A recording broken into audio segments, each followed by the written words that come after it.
पुण्यात Supriya सुळेंचा morning walk करत प्रचार, तळजाई टेकडीवर मॉर्निंग वॉक करत सुळेंचा नागरिकांशी संवाद।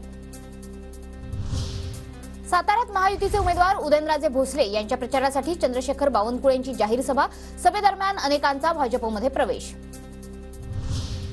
पंतप्रधान नरेंद्र मोदींची उद्या पुण्याच्या दौऱ्यावर, मोदींच्या दौऱ्यामुळे शहरात कडक पोलीस बंदोबस्त, तर पुढील 2 दिवस शहरात ड्रोन वापरण्यास बंदी।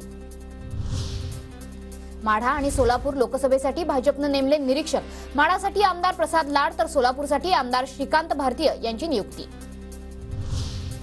भांडूपमधील सोनापूर सिग्नलवर कॅशने भरलेली गाडी निवडणूक आयोगाच्या पथकाने पकडली, जप्त केलेली कॅश 3 ते 3.5 कोटी असल्याची माहिती।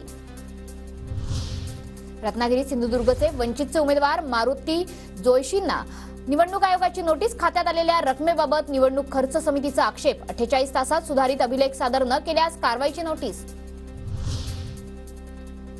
महादेव बेटिंग ॲप प्रकरणी अभिनेता साहिल खान पोलिसांच्या ताब्यात, हायकोर्टाने अटकपूर्व जामीन नाकारल्यानंतर मुंबई पोलिसांच्या विशेष तपास पथकाची कारवाई।